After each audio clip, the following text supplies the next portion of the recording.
Professor, a gente estava falando aí sobre a possibilidade, né, da administração pública de emitir medidas de restrição, né? A gente falou um pouquinho, e uma das dúvidas que o pessoal até apontou aí é a capacidade dos estados e dos municípios de tomarem essas medidas de restrição. O que o professor tem a falar a respeito? Bom, em primeiro lugar, em relação à matéria de saúde pública, a competência ela é comum a todos os entes federativos. Então, todos os entes federados podem adotar medidas administrativas, restritivas, inclusive, e necessárias ao tratamento da saúde pública e ao combate ao coronavírus. O que se tem de discussão maior é uma questão de competência legislativa, né? Porque o que a gente já tem visto é um conflito entre normas municipais, estaduais e federais, e aí a discussão de qual norma deve prevalecer. Esse é um debate ainda em andamento, mas a priori, por se tratar de uma competência legislativa em matéria de saúde pública comum dos entes federativos, ou melhor dizendo, uma matéria de competência legislativa concorrente, melhor dizendo, a União Federal ela pode trazer as normas gerais e, ao trazer as normas gerais, os estados e municípios vão ter que respeitar. Mas nada impede que os estados e municípios adotem autonomamente medidas normativas e administrativas se não contrariarem essas normas nacionais da União. Então, essa é uma questão que está em aberto, é um debate que está acontecendo, mas como eu mencionei antes do nosso sinal aqui cair, né, recentemente, dia 8 de abril, o ministro Alexandre de Moraes, numa liminar, na DPF 672, reforçou essa necessidade de se respeitar a federação, de se respeitar o equilíbrio e a autonomia federativa, dizendo que não poderia o presidente da República ou a União Federal estabelecer medidas que aniquilassem essa autonomia dos municípios e estados no tratamento da saúde pública. Qual é o ponto ótimo, o ponto de equilíbrio? A gente ainda não sabe. Eu acho que essa questão ainda está acontecendo, mas é um debate que vai acontecer de maneira mais específica no Supremo Tribunal Federal. O que eu posso dizer, a priori, é que municípios e estados têm autonomia e competência administrativa na área da saúde pública. E, aliás, é bom dizer que na lei do SUS, a Lei 8.080, a Lei 8.080, a Lei do SUS, ela prevê uma municipalização dos serviços. A preocupação é se trazer aos municípios uma tarefa importante no tratamento da saúde pública, porque eles estão na linha de frente, para usar a expressão da moda, na linha de frente no tratamento da saúde da população. Professor, essas medidas elas têm vários graus de amplitude, né? Hoje a gente tem o que a gente está chamando de distanciamento social. Até onde essas medidas elas podem ir? Bom, a medida de distanciamento social, a priori, é uma medida, digamos, voluntária, né? O poder público, em princípio, ele orienta as pessoas a fazerem o distanciamento social.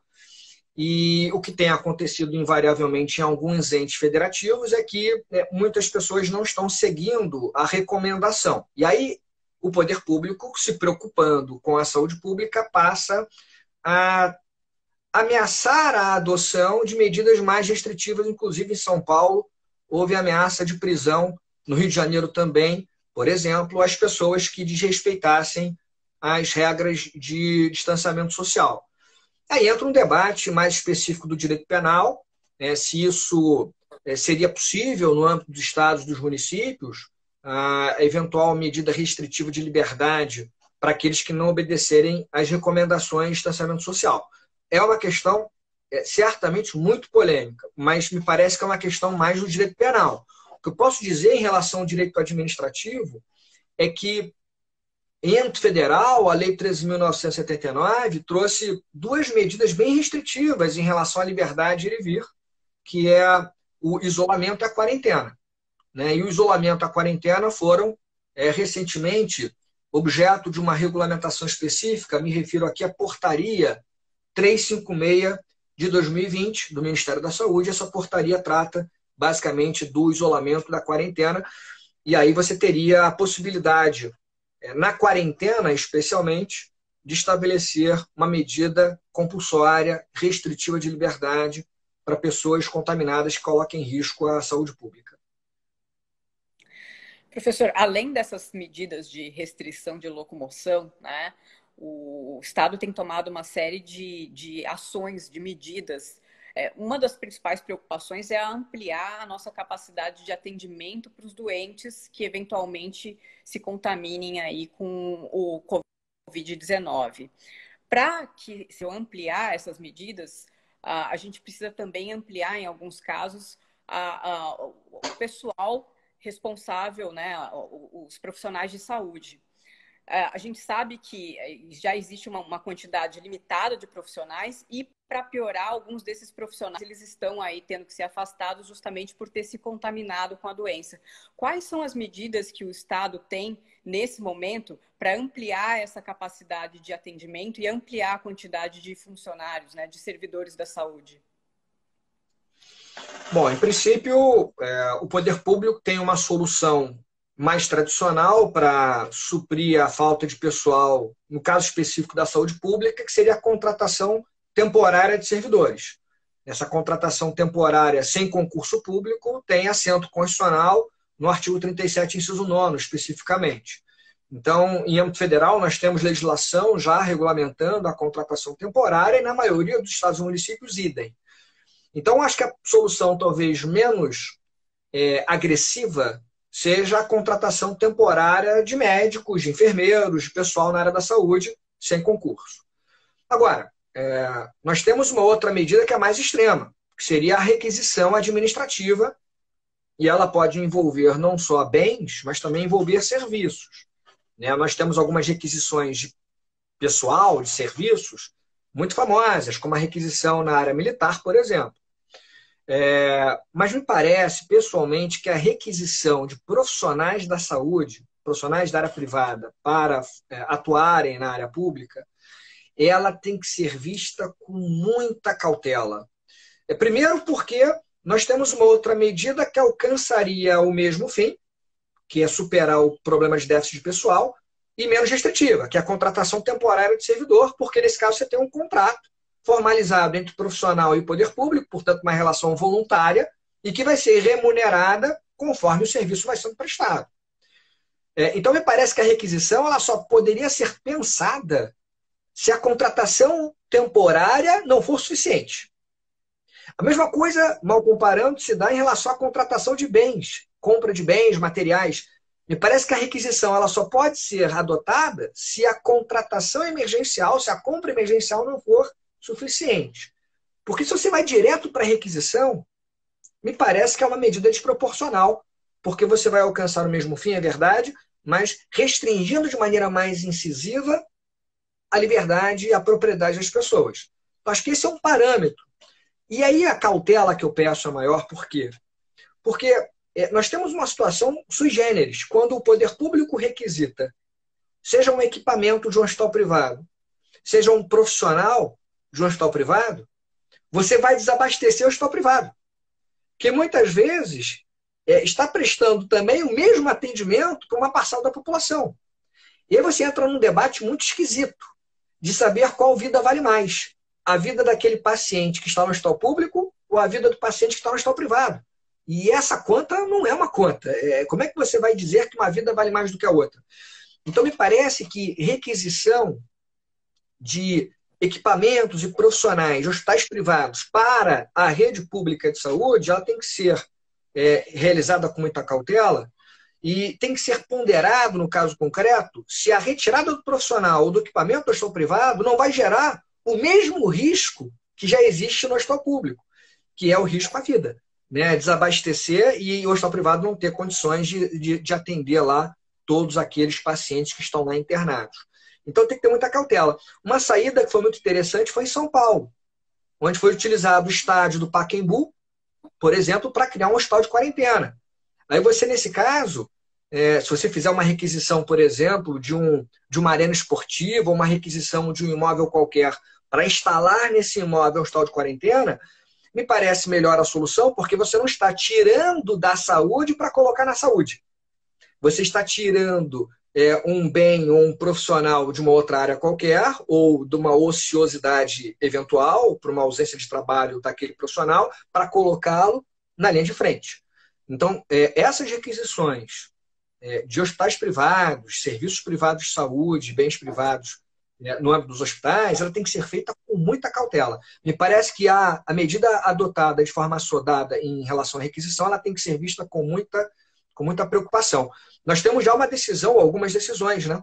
Recentemente, a União Federal pretendeu requisitar equipamentos que foram comprados pelo Hospital da UERJ, aqui no Rio de Janeiro. E o Poder Judiciário inviabilizou, vedou essa requisição, e um dos argumentos é esse: a União tiraria equipamentos e profissionais, eventualmente, que já estariam sendo utilizados na saúde, para o tratamento do mesmo objetivo que seria utilizado aquele bem ou aquele serviço via requisição no âmbito federal. Então, tirar de um lado, onde você já vai atender a saúde pública, para colocar em outro lado, onde você também vai atender a saúde pública, essas requisições têm que ser vistas com muita cautela. Na verdade, tem sido argumentado pelo Ministério da Saúde que eles estão fazendo essas requisições de equipamento para poder centralizar e depois melhor administrar e mandar esse equipamento para o lugar onde ele é mais necessário, né? Justamente essa argumentação tem sido feita nesse sentido. Não, é um argumento. É razoável se pensar nessa coordenação do Ministério da Saúde, mas, por outro lado, no âmbito do Sistema Único de Saúde, nós temos os gestores locais. Então, por exemplo, aqui no Rio de Janeiro, o município do Rio de Janeiro é o gestor local da saúde. E é ele que decide como vai administrar os recursos da saúde aqui no Rio de Janeiro. Evidentemente que o Ministério da Saúde tem esse papel fundamental de coordenação. Mas na ponta, quem vai, em regra, adquirir lá os equipamentos e suprir as necessidades é o ente federado lá, responsável pela gestão local da saúde. Essa tarefa do Ministério da Saúde de coordenar nacionalmente, ela é importantíssima. E não dá para abrir mão disso também. Alguma coordenação tem que haver e o Ministério da Saúde vai capitanear essa coordenação. Então, até isso justifica, por um lado, algumas requisições de equipamentos e eventualmente, de profissionais pelo Ministério da Saúde. Mas você tem algumas situações mais complicadas, como eu dizia, quando essas requisições envolvem equipamentos e profissionais de hospitais privados que estão com o mesmo desafio de atender pacientes, às vezes com leitos superlotados. E às vezes, se você tirar o equipamento ou o médico desse hospital privado, tirar o tratamento daquela pessoa que precisa e, portanto, decidir entre a vida e a morte. Aí fica esse debate difícil, como eu mencionei, de um lado a saúde e de outro lado a saúde. Ou seja, você vai tirar do hospital privado para colocar no hospital público e, no final das contas, a saúde está sendo colocada em risco, seja de um lado, seja de outro, quando você não tem o equipamento ou profissional. Então, é uma situação, digamos, sui generis, porque não se trata de uma requisição de bem ou serviço que é necessário para tratamento da saúde pública, mas que você busca lá no mercado. Uma coisa é você requisitar respiradores, por exemplo, de uma empresa que fabrica respiradores. Outra coisa é você requisitar respiradores que já estão sendo utilizados por hospitais privados. Porque, nesse caso, se você retira o respirador que está sendo utilizado, aquele paciente vai ficar sem respirador. E isso vai prejudicar a saúde, que seria o objetivo da requisição. Então, seria um parâmetro para essa requisição, me parece, é você requisitar dos fabricantes, dos comerciantes, esses respiradores, equipamentos, EPIs, etc. Eventualmente, médicos que não estão na ativa nesse momento. Essa seria uma prioridade em relação à última ratio, que seria a requisição tanto de equipamentos quanto de profissionais que estão trabalhando efetivamente nesse momento no combate à pandemia.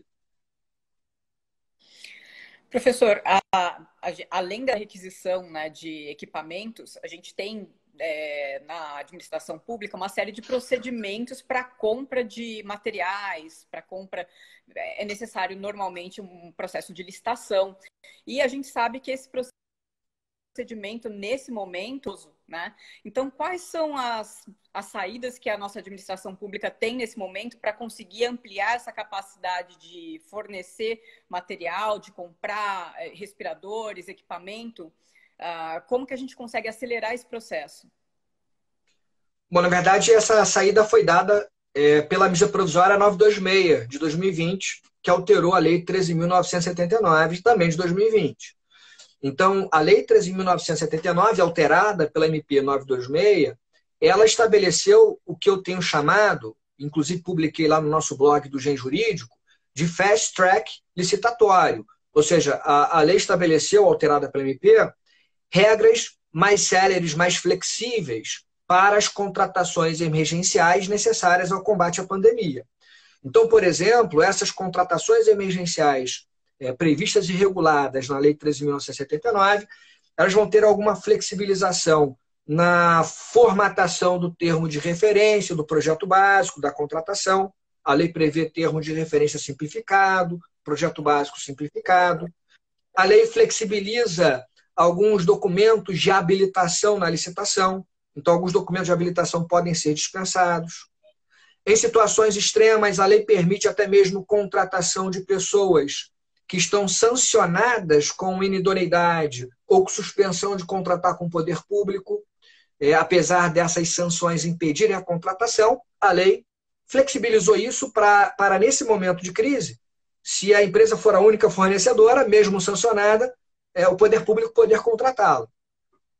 E, além disso, além de algumas flexibilizações no procedimento de contratação, o próprio contrato emergencial que vai ser celebrado, a lei prevê um prazo, em princípio, de 6 meses, muito parecido com aquele prazo do artigo 24, inciso 4 da Lei de Licitações, mas avançando, a Lei 13.979 admite que esse prazo seja prorrogado, enquanto for necessário aquele contrato para o combate à pandemia.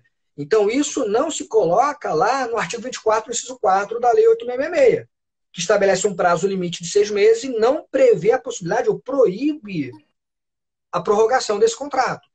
Então, a possibilidade de contratação emergencial por um prazo de 6 meses, que pode ser prorrogado para além de 6 meses, ela foi colocada na Lei 13.979. Além disso, a lei estabeleceu ainda a possibilidade de alteração desses contratos, alteração unilateral desses contratos, num percentual superior àquele que é fixado como limite no artigo 65, parágrafo 1º da Lei de Licitações. Como regra geral, as alterações devem observar o limite de até 25% do valor inicialmente contratado. Tem lá algumas exceções. Na Lei 13.979, já se admite a alteração do contrato com percentual de 50%, ou seja, 50%. Se dobra a possibilidade de alteração para você fazer, através de um termo aditivo, acréscimos naquele contrato para comprar mais equipamentos, para contratar mais serviços necessários ao combate à pandemia. E essa Lei 13.979 é uma lei temporária. Ela vai vigorar enquanto tivermos o período de pandemia. Com o final da pandemia, espero que isso aconteça o mais rápido possível, essa lei vai perder a sua aplicação. Vão ficar as ideias dela, para a gente ver se algumas ideias foram boas, outras não foram tão boas, algumas ideias foram ruins, para ver o que a gente pode depois aperfeiçoar na nossa legislação. É uma espécie de experimentalismo jurídico que a Lei 13.979 vai trazer para a gente. Professora, uma preocupação que se tem, né? Óbvio que se entende que é um momento excepcional, que as coisas têm que ser feitas com urgência, mas ao mesmo tempo muita gente se preocupa também com pessoas querendo se aproveitar dessa situação e acabarem aí se utilizando dos mecanismos mais flexíveis, por exemplo, para fazer compras que não deveriam ser exatamente 100% listas, né? Um mecanismo nessa nova legislação para coibir esse tipo de coisa? Existe alguma restrição? Ou foi pensado realmente só no sentido de vamos acelerar? A Lei 13.979, ela traz como âmbito de incidência todas as contratações necessárias ao combate à pandemia. Foi assim que ela estabeleceu.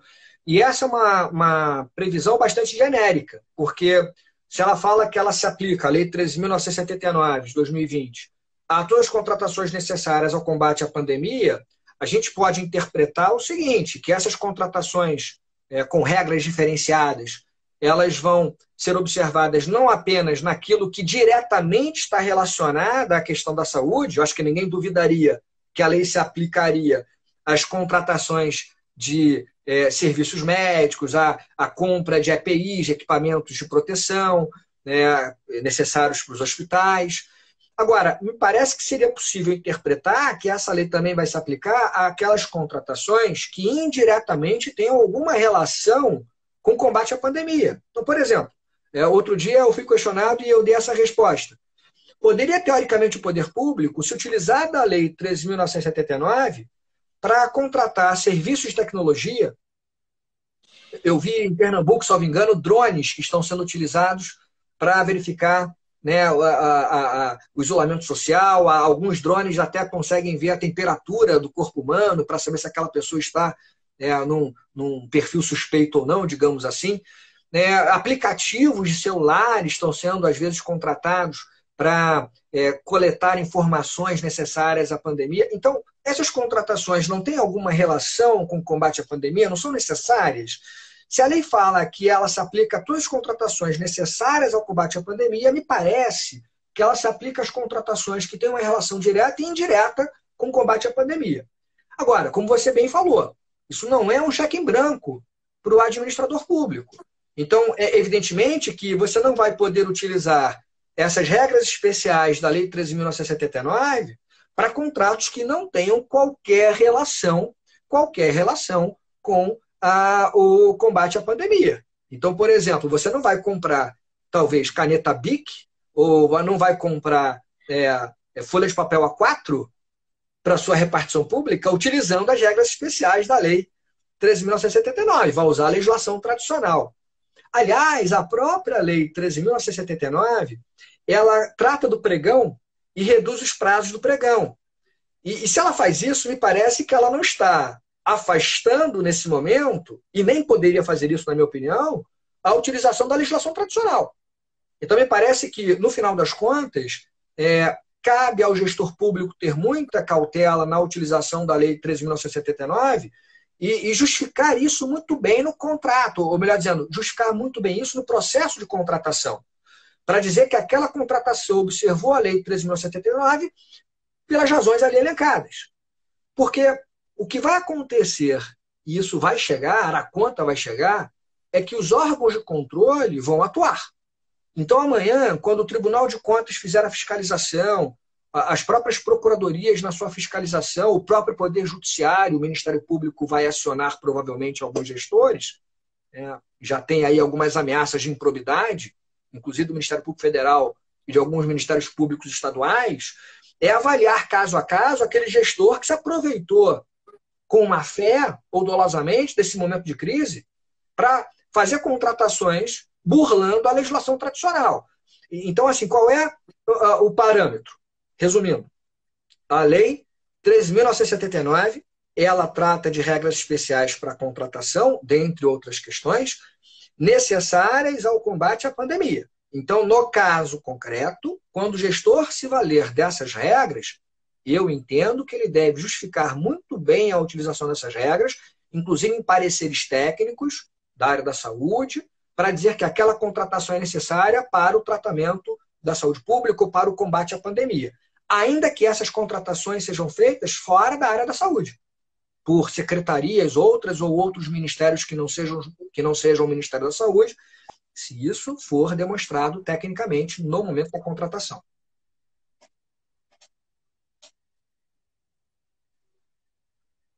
Professor, do quadro geral que a gente tem, né? O professor acha que a gente tem já todos os instrumentos necessários aí, a administração pública tem tudo que precisa hoje para poder enfrentar essa crise? Tudo não. Acho que a administração pública tem muitos instrumentos que já são necessários e devem ser adotados para o combate à pandemia. Mas existem algumas pontas soltas ainda. Me parece que seria razoável estabelecer regras mais específicas para requisição administrativa. A Lei 13.979 basicamente repetiu o comando genérico da Constituição Federal, dizendo que a requisição administrativa é possível no período público iminente. Vai ser feita a requisição. Quem pode requisitar? É o titular da pasta ou pode ser um funcionário de menor escalão hierárquico? Como é que é o procedimento dessa requisição? Quer dizer, algumas regrinhas poderiam ser melhor detalhadas e, além disso, algumas pontas soltas. Por exemplo, como é que ficam os contratos em curso? Nós temos contratos que foram firmados antes da pandemia. E aí, por conta dessa crise, do distanciamento social, muitas empresas contratadas pelo poder público estão com seus contratos suspensos, Seus funcionários estão em casa e as empresas vão acabar demitindo muitos empregados ou deixando de pagar seus salários no momento certo. Então, me parece que poderia haver um regramento, por exemplo, para lidar com os contratos que estão em curso, contratos em geral. O que vai ser feito nesses contratos? Vai haver suspensão dos contratos? Esses contratados vão ter seus empregados, os salários pagos? Porque o poder público vai parar de pagar o contratado, porque não vai ter mais o serviço, os contratos estão suspensos. Como é que ficam os contratos em curso? Me parece que poderia haver uma norma regulando de maneira mais genérica, abstrata e isonômica como ficariam esses contratos em curso, especialmente aqueles contratos que devem ser paralisados por conta da pandemia. Mas, na verdade, mais ou menos para a gente ir encerrando, né, a última pergunta aqui, o professor já estava falando dessa questão de que existem aí alguns mecanismos, né, que ainda podem ser implementados. E qual é a sua visão aí em relação aos próximos meses? O professor está sentindo que a administração pública tem utilizado bem os instrumentos, acredita que a gente vai conseguir superar esse momento aí com tranquilidade? Bom, assim, é difícil prever o que vai acontecer nos próximos meses, né? Está tudo mudando muito rápido e diariamente, mas eu acho que a administração pública já tem um arsenal jurídico de medidas que podem ser adotadas e muitas estão sendo adotadas. Mas nós temos um desafio muito grande ainda, me parece. Está havendo um conflito muito grave interfederativo, né? Municípios, estados, União adotando medidas às vezes contraditórias. Essa ausência de um discurso mais unificado gera muita insegurança nas pessoas. Então, me parece que o que deve haver a partir de agora é um diálogo maior entre os entes federados. Menos politizado esse diálogo e mais preocupado com o tratamento da epidemia. E uma preocupação muito grande que eu tenho é que o tratamento dado pelo poder público nesse momento seja sempre um tratamento jurídico, técnico, marcado por questões científicas. O que a gente não pode aceitar nesse momento é que chefes de poderes executivos diversos, por questões ideológicas ou por questões pessoais de vida ou por orientações quaisquer que sejam elas, comecem a adotar medidas que não tenham embasamento científico. Né? A própria Lei 13.979, no seu artigo 3º, quando traz as medidas restritivas, diz que elas só podem ser adotadas com embasamento científico. Então, a gente tem que ter essa base científica, os técnicos devem sempre ser ouvidos nesse momento, e um diálogo mais amistoso entre os entes federados, porque se não houver essa união de esforços entre os poderes, entre as instituições, não adianta a população fazer a sua parte. Então, é preciso que a população faça parte dela, com distanciamento social, pelo menos por enquanto, e é preciso que o poder público dialogue melhor na adoção dessas medidas. Medidas já existem, instrumentos já existem, podem ser aprimorados, acho que vão ser aprimorados, estão sendo aprimorados, mas eu sou otimista. Eu acho que nós já superamos na história da humanidade pandemias gravíssimas, acho que nós temos tecnologia suficiente, nós temos cientistas preparados para superar essa pandemia e espero que isso aconteça o mais rápido possível. Só um gancho aí com alguma coisa que o professor falou, e aí a gente realmente encerra. O professor falou da questão de utilizar o embasamento científico, né? Existe a possibilidade de se caracterizar improbidade caso alguns atos sejam tomados, algumas medidas tomadas, sem que exista esse embasamento? Na visão do professor, né? Não, sim, sem dúvida nenhuma. Né? Se você tem, por exemplo, o artigo 3º, parágrafo 1º, da Lei 13.979, condicionando a adoção de medidas restritivas a embasamento científico, a evidências científicas, o que você vai ter, eventualmente, numa adoção de uma medida sem embasamento científico, primeiro é a violação à lei. Violação ao artigo 3º, parágrafo 1º, o que pode gerar a incidência do artigo 11 da Lei de Improbidade, que fala em violação aos princípios, inclusive, da legalidade. E mais do que isso, se você tem uma atuação restritiva de direitos sem embasamento técnico, isso pode configurar uma atuação dolosa ou, pelo menos, um erro grosseiro da autoridade competente, e se isso gerar enriquecimento ilícito ou lesão ao erário ou simplesmente violação dolosa aos princípios da administração pública, teoricamente, abre-se o caminho para a configuração da improbidade. Agora tem que ter muita cautela com a aplicação da lei de improbidade, porque a gente não pode desmerecer esse contexto de incertezas. E é preciso que se aplicar a lei de improbidade e outras leis sancionatórias de acordo com a LINDB. A Lei de Introdução às Normas de Direito Brasileiro, alterada em 2018, ela expressamente diz que a autoridade decisória, o controlador, isso vale para o Poder Judiciário, o Tribunal de Contas, que o Poder Judiciário, o órgão de controle em geral, quando for amanhã controlar a atuação desses diferentes chefes do Executivo, eles vão ter que levar em consideração o contexto no qual a decisão foi tomada. A gente não pode desconhecer que os próprios gestores estão num momento de incerteza. Ninguém tem a fórmula mágica para resolver o problema. Porque é muito fácil amanhã você ser um comentarista de videotape. Você ser um comentarista que olha para o retrovisor fora do calor do momento e define, a sua medida foi ruim porque eu estou vendo aqui esse resultado. Mas naquele contexto era possível prever esse resultado? Então é muito importante aplicar a LINDB, que pede essa contextualização do órgão de controle, e o artigo 28 da LINDB diz que o agente que toma a decisão, a autoridade que toma a decisão, ele só pode ser responsabilizado por dolo ou erro grosseiro, basicamente. Então, quando a gente for aplicar essas regras de sanção, e especialmente a lei de improbidade, tem que ter cautela também. Não é também depois a caça às bruxas. Né? Vamos agora punir os gestores porque adotaram medidas restritivas. É importante, portanto, que tenhamos legislação hoje amparando essas medidas, isso nós já temos, e é preciso que o gestor, ao adotar essas medidas, essa é a minha orientação como procurador e como advogado, é que o gestor tenha embasamento científico, tal como a lei exige, e justificativa, motivação, justifique cada medida que ele for adotar, porque essas justificativas vão ser amanhã levadas em consideração pelos órgãos de controle, inclusive no âmbito de uma ação de improbidade administrativa. Professor, muito obrigada. Foi muito interessante a sua live, trouxe bastante, acho que, coisas para a gente pensar aí em relação tanto à questão da licitação, da compra de medicamentos, da compra de insumos e essa questão também da improbidade, da relação entre os órgãos, os entes da federação, que anda meio conflituosa. Então, acho que é bastante material aí para a gente avaliar, para a gente pensar. E vamos torcer todos para que essa situação ela o mais rápido possível, né? Para que a gente possa fazer, ao invés de live, cada um na sua casa, de repente um webinar, todo mundo junto, né? Para que a gente possa poder aí, sair nas ruas novamente e voltar a ter um contato mais próximo do que além desse de vídeo. Sem dúvida, sem dúvida. Eu queria agradecer ao GEM pela iniciativa.